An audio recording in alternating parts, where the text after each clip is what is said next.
Bonjour, comment ça va? Jon, congratulations. You've had more than your share of championship victories throughout your career, but I guess this one might feel a little different, a little special. I guess, can you put into words what this one means to you? I'm just so grateful. I'm very grateful. Without my Lord and Savior Jesus Christ, I would have never made it this far, and I just want to acknowledge Him in everything that I am and everything that I do. I want to thank everybody out there who prayed for me. I felt their energy, and I'm very grateful. This fight means a lot. It means a lot. I'm humbled by it, and it just goes to show that no matter what happens in life, if you just continue to strive, put one foot in front of the other, the sky's the limit, and this world really can be your oyster. I've never felt more at peace. I've never felt more happy. Last night at my fight dinner, I almost cried. I felt like I was living in a dream. I looked around and I just saw so many leaders. A lot of my friends these days are great business owners. They're great dads. They're great friends. They're men of substance. I got really great men and women in my life. My fiance, my beautiful daughters, my fiance's support system, her friends. I'm just really happy. I'm really happy. I feel like my whole world is a byproduct of the people that are in my life. So I just want to thank every single one of my supporters, my fans.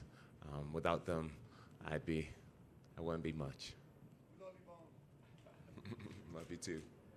Can you talk about the feeling as you stepped in there tonight, right? I mean, it's been 3 years. You're up a weight class against a very big dude. I mean, was there a different nervous kind of energy than usual when you got in there? I mean, Ciryl Gane has a great physique. We all know that. The guy looks like a bodybuilder. But, my coaches reminded me, Jon, Thiago Santos had a really awesome physique. Vitor Belfort had muscles in his earlobes. And so it was just like, it's not a bodybuilding competition. At the end of the day, it's about heart, it's about grit, it's about wanting to be out there. And my buddy Brian McKenzie, he said something to me right before I went out to the cage. He said like neurologically, a cow and a lion, they feel the same emotions when they're fighting. They're both pumped up with adrenaline. He said the only difference is the lion actually wants to be there. And it was a perfect thing to say to me in a moment because I was nervous. And he reminded me, bro, it's normal. And do you want to be here? And at that moment I was like, oh yeah, I want to be here. And I want more. And I just went out there with a very offensive mindset. And we got it done. I'm not sure if I answered your question or not. I'm just talking. That's all right. And talk to me, I mean, obviously we knew the wrestling skills would be there, but at heavyweight, you hadn't wrestled at heavyweight before. So I guess how did it feel in there? Was it more difficult? Did you feel the strength as an issue when you went through the wrestling sequences? I really do believe that I'm one of the strongest heavyweights in the heavyweight division. When I was a light heavyweight, people would say all the time, Jon is a lot stronger than what he appears to be. Almost every opponent, can say that. And now that I've been powerlifting and living a martial arts lifestyle, I really truly believe that I'm the strongest heavyweight in the heavyweight division.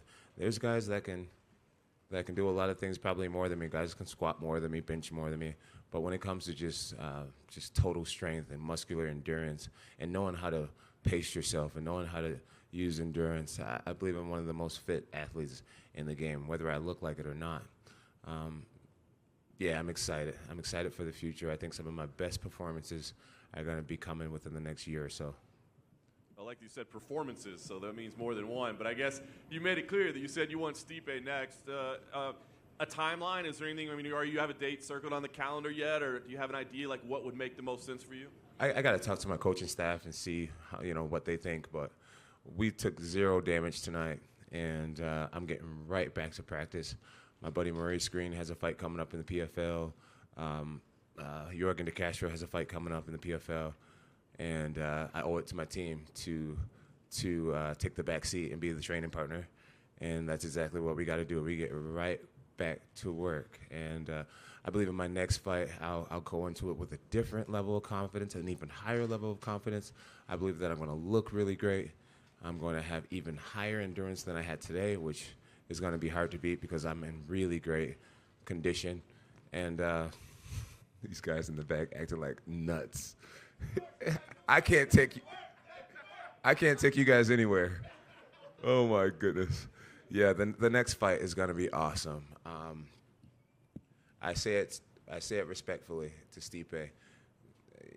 I would take time off from being a firefighter right now, and I mean that with all due respect.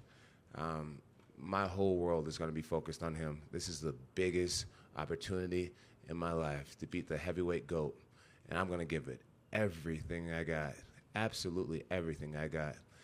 Stipe's talking about the fact that he's heavier than me right now. His head's already in the wrong spot if he thinks weightlifting is going to beat me. He'll never be younger than he is right now. He'll never be faster. And I'm going to not only beat Stipe Miocic, I'm going to finish Stipe Miocic before the championship rounds. John, over here. You had alluded to in your post-fight interview that you felt off with your striking. What was that? Just like nerves or ring rust or what? Well, there's always a slight filling out process. I actually was dealing with a slight injury before this fight, and I didn't really spar many times. I sparred the total of 3 times in this training camp, and so my striking felt a little unfamiliar. I had drilled a lot. I did a lot of smart drilling, but I didn't spar a lot. And so when I was out there, it was almost like I was trying to remember how to do it, fight on the feet for a moment. But thank God that didn't last too long. I was able to get my hands on him, and that's something I've been doing my whole life. I've been wrestling and grappling my whole life. I feel like my jiu-jitsu is at an all-time high. My wrestling confidence is at an all-time high. And that just may be my style moving forward, getting away from all the kickboxing. I want to save brain cells, and fighting on the ground is just a lot more advantageous. What was going on with the tape on your toes? They looked like they were cutting it off before you were getting in there? Yeah, so I used a different tape. I usually use a certain brand of tape. I'll give them a shout-out, War Tape. And I feel like it's just a lot stickier. I used the UFC's tape tonight, and as soon as my body started to sweat, the tape was sliding all over the place. And so I made almost like a little cast around my toe that linked down to the middle of my foot, so that the tape wouldn't slide off my toes. And when I got out there, the commission was just like, "You can't tape your feet." And I'm like, "Dude, I've always taped my feet. I'm not going to compete if I can't tape my toes. I just won't do it. I want everyone to know that for the future." So thank God we didn't have a disaster out there tonight. But they ended up changing the tone a little bit. They allowed me to keep my toes taped, and they had made me take the rest of the tape off the rest of my foot. And it was a nice little distraction going into the fight. One thing about my job is that it throws curveballs, and we got to be able to think on the fly, and we got to be able to improvise. And so I just stayed calm. I just said, "John, it's nothing much. Just stay cool, keep your head in the game."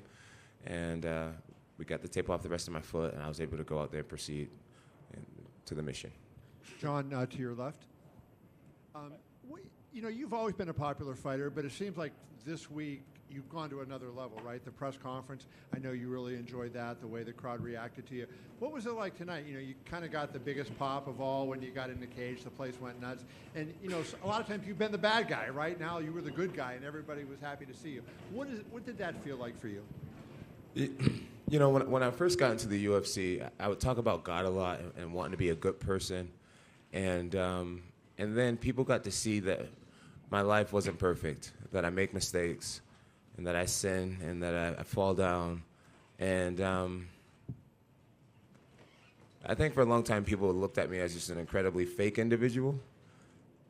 And I think as of right now, I think people can just see that I'm a human, that I do love God, but I'm a human.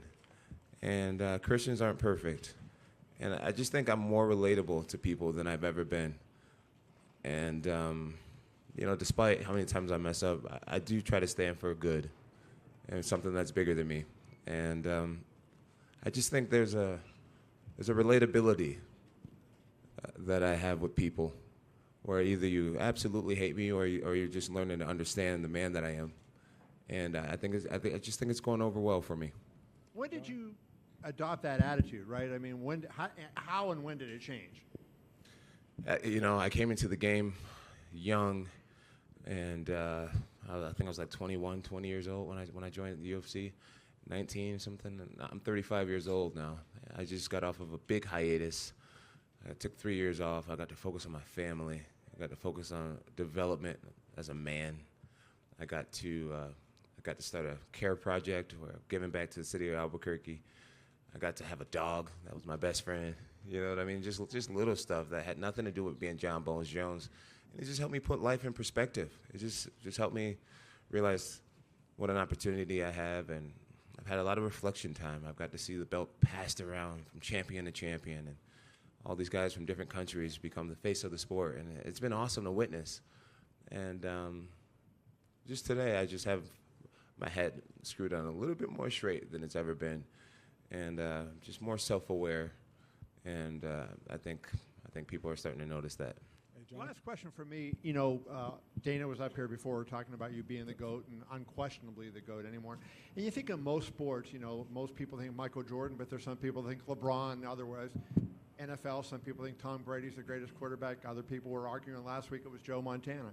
But it seems in MMA you have separated yourself to such a degree that there isn't an argument anymore. And I wonder what that rare air up there where you're all by yourself among all these great fighters who have competed, what does that feel like?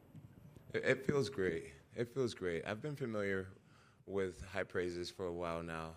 And I'm very aware that pride becomes before the fall. So it's going to be different being the champ again, and everyone's calling you the baddest man on the planet. But my surroundings, my circle, they'll keep me humble. At the end of the day, when I get back to Albuquerque, I'm just another guy on my team. And when I'm at home with my fiance and my girls, with my kids, I'm just another guy. I'm just dad. You know what I mean? So I know that grounding myself is going to be more important than ever. Not getting too big for my bridges, continuing to do community work, continue to rub elbows with everybody, not getting high on myself. That's going to be the key to my success, is just remaining humble. Jon, hey, Jon, one more in the front right here. I don't know if you saw, but Francis tweeted, good job, Johnny Boy, sincerely the heavyweight king. Do you have a response to Francis Ngannou referring to himself? Francis is a big old pussy. Hey, Jon, question over here. Jon, TJ Legacy, ESPN Gainesville. In your time of reflection and perspective over the past 3 years. I love that quote. I love it. All that muscle with a big ass pussy. Excuse me. I'm so sorry. I'm so sorry. Do you ever think about your MMA mortality? You have the longest win streak in UFC history. Do you ever think about one day it being over? I know Tom Brady called you the GOAT. He just recently hung it up. Do you ever think about your mortality in the sport? Ask that again, I'm sorry. Do you ever, during your time of reflection, do you ever think of how long you could keep this going, this domination in UFC? Do you ever think of your MMA mortality? I just try to take it one fight at a time, 1 year at a time. I just try to take it one situation at a time. I do fight to try to live forever in some sense. And, it's an honor that years from now people talk about me in barbershops about who was one of the greatest hand-to-hand combatants of all time. And I'm honored. I'm honored that I'd be considered. I'm humbled by it. And I just want more challenges. That's really what it's about for me. Just more challenges. Jon, I saw you say that you plan on donating your $50,000 bonus to some New Mexico charities. Can you explain a little bit more about what causes you want to work with? Yeah, the Care Project is something that I created with a group of friends when the pandemic started. We started giving back to our community. Originally, we went out bearing arms, and we were literally willing to fight for our city. And we switched it from being, protectors to just guys who gave back. And it's one of the most gratifying things I've ever been a part of, just giving back to others. And I got to officially become a 501c3 so that I can do even more. But yeah, this 50,000 will go. I'm not sure what we're going to do with it. We do things with the homeless. We provide gifts for Christmas. We do a lot of cool things. And it's just going to go towards that. It's a great bonus, and I'm excited to do some good with it. And speaking of money, you did not fall victim to the Drake curse tonight. He bet $500,000 on you, and you managed to come through for him. Any reaction to that? Next question. What's up? Congratulations, champ. Hey, how are you, Ellie? Step back. I'm reporting. Reporting. You made it look easy. Yes. Yes. Tell me about that. I'm just grateful. I'm just super grateful. I'm grateful. I'm humbled by it. It was a prediction that I had, and I was able to go out there and pull it off. It just makes me believe in my grappling and my physical strength and my wrestling even more so. And I'll work on that strength and make it even stronger for the next fight. And tell me about Gervonta Davis visiting you at camp. Oh, it was great to have Tank Davis come out. He was a very humble young man, very humble, very soft-spoken. And, his persona on Instagram, he's just this larger-than-life character, But in person, him and his team were very respectful men. They seem like quality guys. And I wish him all the best moving forward in life. John, down to your right. John, down to your right. Dana was in here, didn't realize that you were having an after party. He was a bit worried. Do you think he has a reason to be worried or not? Absolutely not. He has no reason to be worried. Dana knows we all make mistakes, and I am not the man. I won't even say that. I'm excited to go out. I'm excited to meet my fans. I'm excited to shake their hands, to look them in the eyes, to give them hugs. I know the tickets were more expensive than they normally are, and a lot of people don't get the opportunity to see me in person, and I want to give as much good energy as I can. So my after party is not about drinking or anything like that. It's about giving back to my fans. It's the same reason why I had a meet and greet earlier in the week. I want to give back to my fans. So everyone over at Hakkasan waiting for me, I hope you guys have the best memories tonight and the best experience. Hey, John, right back here. Straight in the back. John, I mean, when you talk about a victory like this, comeback, the layoff, win a second title, title second weight class, was there ever any thought of just, this may be the night you could just walk away on top? Did that ever cross your mind to say, hey, it may not even get better than this, it's such a big victory? It is a big victory, but I feel like you're not the champ unless you defend that belt. And I got at least one more in me, and that's what I'm going to give the fans. On the topic, when you started the fight, the low blow happens almost immediately. Did that throw off any focus or rhythm? Obviously, right there, that first opening seconds of the fight. No. To be honest with you, it didn't even hurt that bad. I felt it tingling now, don't get me wrong. But it wasn't enough to actually stop me. I didn't want a strike like that to go unnoticed. So I thought I'd take a timeout, let the ref know that I was fouled, and we could continue. If you notice, I didn't take a very long timeout. But I didn't want things like that, dirty moves, to be unnoticed. I've noticed in a lot of Ciryl Gane's fights, if you look at that Tai Tuivasa fight, one of the shots that actually put him down was a strike to the back of the head. He hits people in the back of the head quite a bit, and I didn't want any type of dirty play happening on such a big night. Guys. John, just for the French fans, it was a big expectation, so now you are just sorry for them? No, I'm not sorry. I'm not sorry to the French fans at all. This is combat, this is war, and there's no mercy. Guys, merci. Have a great night.